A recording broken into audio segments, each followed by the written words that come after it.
Arestado ang tinaguriang high-value individual ng mga otoridad sa ikinasang buy-bust operation at nasabat mula rito ang mahigit 300,000 pisong halaga ng iligal na droga. Patrolwoman Ivy Corporal sa balita.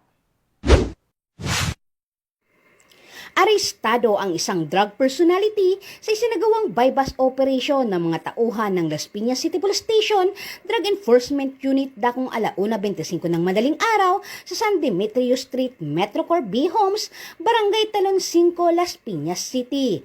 Kinilala ang suspect na si alias Tol, 36 anyos at residente ng Barangay Almansa 1 at kabilang sa listahan ng high-valued individual.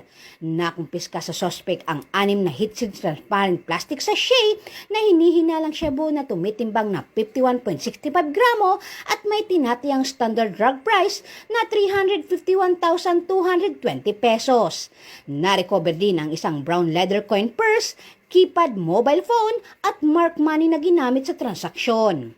Kasalukuyang nasa kustodiya ng pulisya ang suspect at nahaharap sa kasong paglabag sa Section 5 at 11, Article 2 ng Republic Act 9165 o mas kilala bilang Comprehensive Dangerous Drug Act of 2002.